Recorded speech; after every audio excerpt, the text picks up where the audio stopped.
दिश्री जी, मेरा नाम रागनी है और 26 साल की एक साधारण लड़की हूँ। मेरी दुविधा इस बात की है कि मैं कुछ लोगों को जीवन भर संघर्ष करते देखती हूँ, दूसरों की मदद करते देखती हूँ, लेकिन साथ ही मैं उन्हें जीवन भर कष्ट सहते भी देखती हूँ। वहीं दूसरी ओर मैं कुछ लोगों को बिना कुछ किए राजसी ठाठ में अपना जीवन जीते भी देखती हूँ।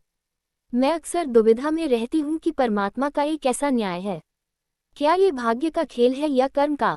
क्योंकि कुछ लोग अपना पूरा जीवन संघर्ष में बिता देते हैं और कुछ बिना किसी संघर्ष या मेहनत के राजसी ठाठ के साथ जीवन जीते हैं। दिश्री जी, कृपया मुझे इस दुविधा से बाहर निकालें।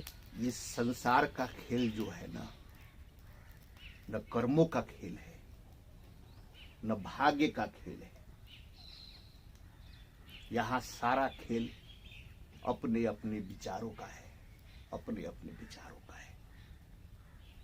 हम अपने अपने विचारों से इस संसार का खेल देखते हैं। किसी को संघर्ष करते हुए देखते हैं, किसी को राजसी ठाठ बाट में रहते हुए देखते हैं। ये सब हमारे विचारों का खेल है, विचारों का खेल है। भारतीय संस्कृति में अगर आप देखेंगे, रामलीला, कृष्ण लीला कहा जाता है। ये सारी लीलाएं हैं, जो खेल है सब लीलाएं हैं। इसका कर्मों से और भाग्य से कोई संबंध नहीं है। यह केवल और केवल आपके विचारों से संबंध है। हम अपने विचारों से यह समझते हैं कि जिसके पास संपत्ति है वह राजसी ठाठ बाट में है। हम केवल उस पहलू को देखते हैं जो दिखता है। अगर राजसी ठाठ बाट में, संपत्ति में अगर सुख होता, आनंद होता, तो महात्मा बुद्ध अपने पूरे राजपाट को, पूरी संपत्ति को छोड़कर नहीं जाते। भगवान महावीर अपने सुख सुविधा को छोड़कर नहीं जाते। लेकिन वे लोग गए। इस वर्तमान युग में भी अगर आप उठाकर देखेंगे तो बहुत लोगों ने अपनी संपत्ति का त्याग कर दिया, जिन्हें यह महसूस हो गया कि इस जगत में कोई भी आनंद जो है उसका कारण संपत्ति नहीं हो सकता है। लेकिन हम अगर अपने विचार में यह रखते हैं कि संपत्ति सुख का कारण है, इसीलिए हमें दूसरे के पास जब संपत्ति होता है तो ऐसा महसूस होता है कि वह राशि ठाट बाट में है। इस पर विचार करते समय एक कहानी आपको मैं बताना चाहूंगा। एक बड़े सेठ थे, उनके पास बहुत सारी गाड़ियां थी, बहुत संपत्ति थी।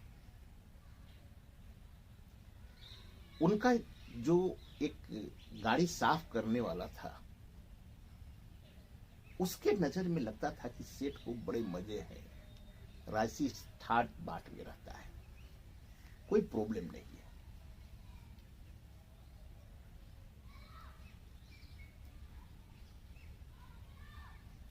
वह गाड़ी साफ करते करते एक बार सोचा है कि कैसे मालिक गाड़ी के पिछले सीट पर बैठते हैं, ड्राइवर आगे होता है, कितना आनंद आता होगा जब बैठते होंगे गाड़ी पर। वह तो सफाई करते करते उसने क्या किया कि गाड़ी के पिछले सीट पर बैठा, और जैसे ही वह गाड़ी के पिछले सीट पर बैठा तब तक मालिक आ गए। उन्होंने देखा, उनको गुस्सा आया। उन्होंने एक डंडा उठाया और उस सफाई कर्मचारी को डंडा से मारने लगे। 2-3 डंडा मारने के बाद वह कर्मचारी जोर जोर से हंसने लगा, जो पहले रो रहा था। मालिक को बड़ा आश्चर्य हुआ कि थोड़ी देर पहले 2-3 डंडे पड़ते ही वह रो रहा था, लेकिन वह अचानक हंसने क्यों लगा। इस पर विचार कीजिएगा। मालिक ने पूछा कि अभी तो तुम जब 2-3 डंडे पड़ रहे तो रो रहे थे, अब क्यों तुम हंस रहे हो? उस कर्मचारी ने बोला कि मालिक, मैं अभी 5 मिनट भी इस सीट पे नहीं बैठा था तो मुझे 2-3 डंडे पड़ गए, आंख से आंसू आ गए। तब मैंने सोचा कि 5 मिनट भी नहीं बैठने पर 2-3 डंडे पड़ गए, लेकिन जो इंसान इस पे हमेशा बैठता है, न जाने उसके ऊपर कितने डंडे पड़ते हो। मालिक सहम गया, उसको हकीकत समझ में आ गया कि इस सीट पर बैठने के लिए न जाने मैं कितनी बार, और यूं तो हर बार, हर समय कहीं न कहीं मैं पीड़ा झेलता हूं। कुछ कमाने के लिए पीड़ा झेलता हूं, कुछ बचाने के लिए पीड़ा झेलता हूं। पीड़ा तो हर वक्त है, क्योंकि मेरे साथ कुछ अटैचमेंट है, और जब तक अटैचमेंट आपके पास होगा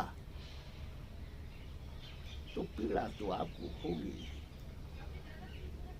तो इस विचार पे, इस संदर्भ पे अगर आप सोचेंगे तो आपको महसूस हो जाएगा कि इस जगत जो हमें दिखता है, दरअसल वह कुछ और होता है।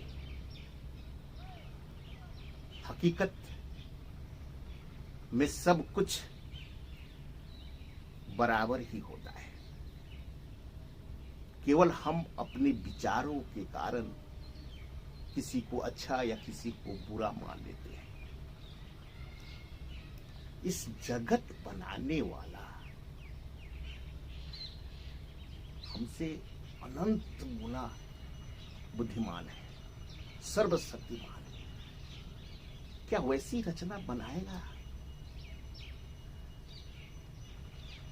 जिसके कारण उसे दुख हो, उसे पीड़ा हो? क्योंकि वह तो सर्वशक्तिमान है, सारी रचना को अपने तरफ से अच्छा ही बनाएगा। अच्छा क्या, सर्वश्रेष्ठ बनाएगा। इसलिए हर रचना अपने आप में सर्वश्रेष्ठ है। जिसकी बीवी बहुत अच्छी है, इन ऑल रेस्पेक्ट, तो वह व्यक्ति अपनी बीवी की दुनिया में ही अपने को सिमट कर रख देता है। वह इस जगत को नहीं देख पाता है, क्योंकि उसकी दुनिया उसकी बीवी के कमांड एरिया में घूमने लगता है। बीवी अच्छी, और जिसकी बीवी अच्छी नहीं है तो वह उस बीवी के कमांड एरिया से निकलकर ये जगत के अलग रूपों को देखता है, अलग आनंद भोगता है। तो यह कहना कि बीवी अच्छी है यह अच्छी बात है, या बीवी अच्छी नहीं है यह गलत बात है, यह सब आपके विचारों का खेल है।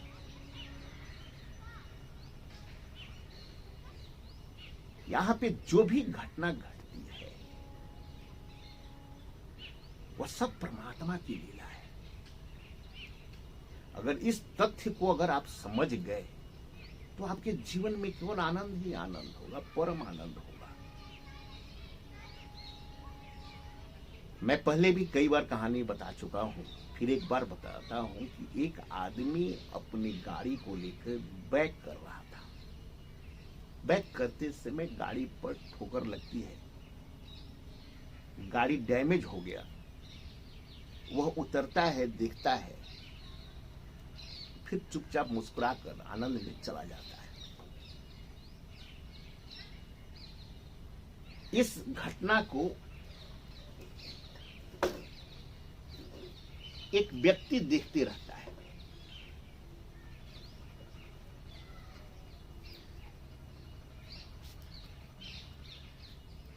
और वह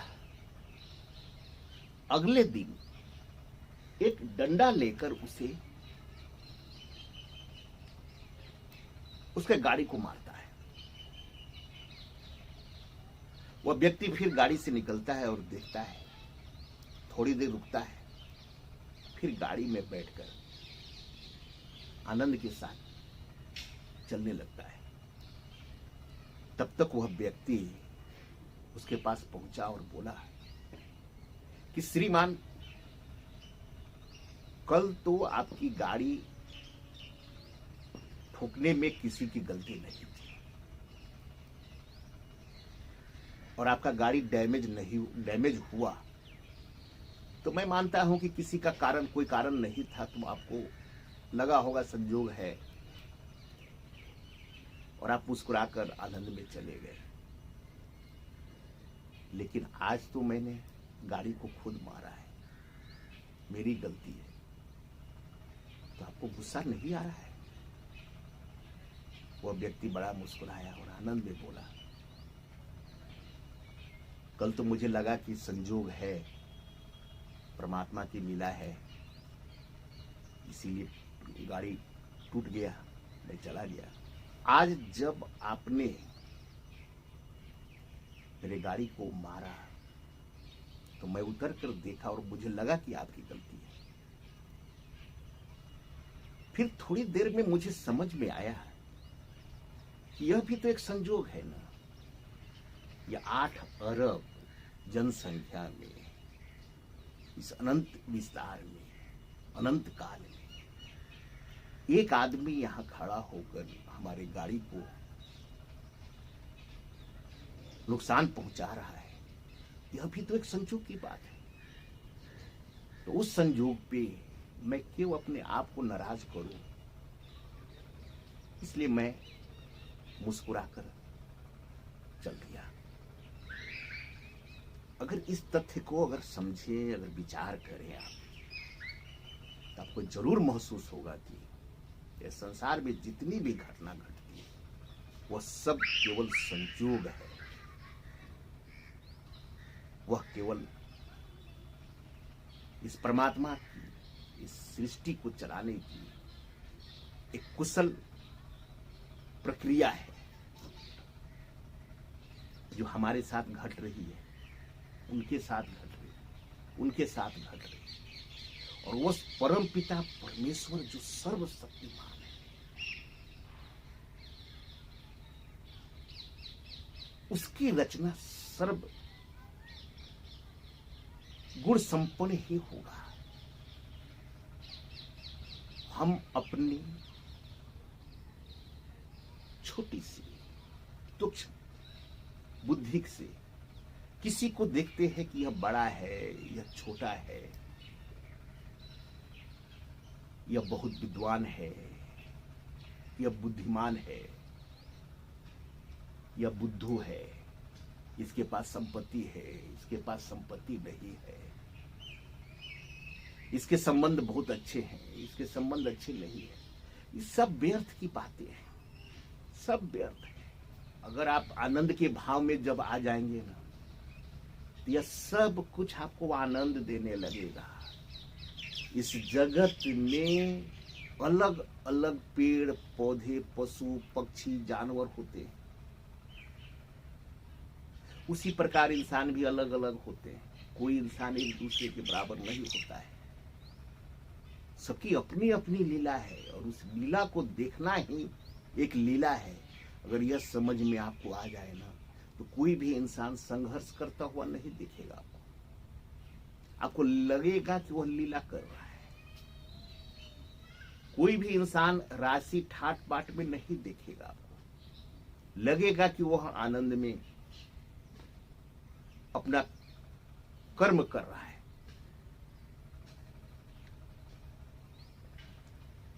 इस भाव में आप आ जाइए। बड़ा सरल है आनंद में आना। जब इंसान आनंद में आ जाता है ना, तो आप जिस भी अवस्था में हो, वह केवल आनंद आनंद, परम आनंद देगा, परम आनंद देगा।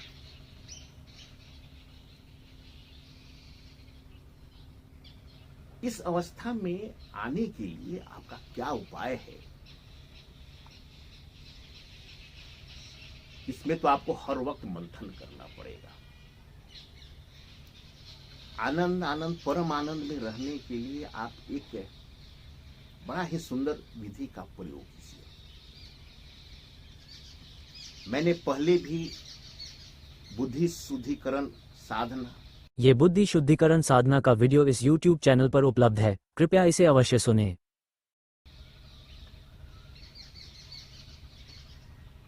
मन शुद्धिकरण साधना के बारे में यह मन विशुद्धि साधना का वीडियो इस YouTube चैनल पर उपलब्ध है, कृपया इसे अवश्य सुनें। बताया था।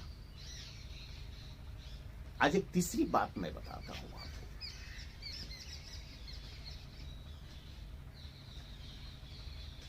आप क्या कीजिए कि दिन में कम से कम 2 बार और नहीं तो 3 बार जरूर यह प्रक्रिया कीजिए। बड़ा सिंपल है।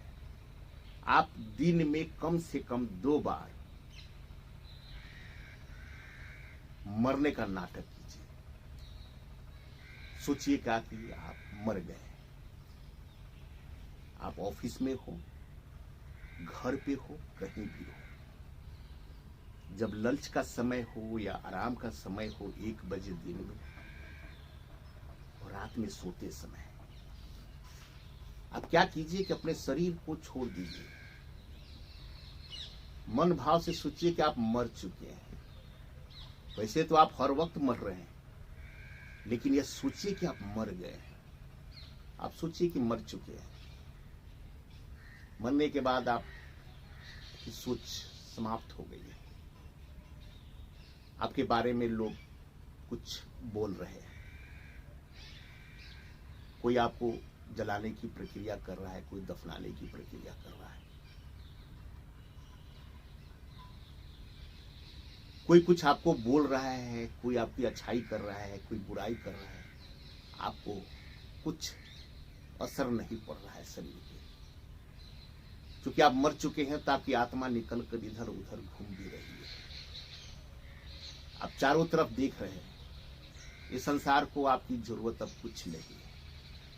थोड़ी देर पहले आपकी जरूरत महसूस हो रही थी। किसी भी संबंध में, किसी भी ऑफिस में, कहीं भी आपकी कोई जरूरत नहीं है। आपके जाने से एक नया युग का शुरुआत हो। आप व्यर्थ में आप सोच रहे थे कि आप कुछ है। इस तरह के भाव को पैदा कीजिए और फिर देखिए, थोड़ी देर जब भाव पूरी तरह आपके अंदर भरने लगे कि मरने के बाद लोग स्वर्ग में जाते हैं। अगर आप जीते जी मर जाएंगे तो जीते जी स्वर्ग का अनुभव होगा। जैसे ही इस भाव में आएंगे कि आप मर चुके हैं, और उसके बाद से जब अपनी आंखें खोलेंगे, जब पुनः इस संसार में आप आएंगे, तो आपका एक नया जीवन होगा। सब कुछ आपको अलग रूप में दिखेगा। करके देखेंगे, आपको अनुभव होगा। दिन में और रात में। सुबह में करना चाहिए 3 बार, लेकिन कम से कम 2 बार शुरू कीजिए। आप 21 दिन करके देखिए, आपके जीवन में अद्भुत परिवर्तन होगा। और आप जीते जी इस संसार में आनंद आनंद परम आनंद की अनुभूति करेंगे। और परम आनंद की अनुभूति करेंगे, न कोई संघर्ष करता हुआ दिखाई देगा, न कोई राजसी ठाठ बाट में दिखाई देगा। सब आनंद के रूप में दिखाई देंगे और आपके लिए केवल आनंद आनंद परम आनंद की अनुभूति कराते रहेंगे। परम आनंद की अनुभूति कराते रहेंगे।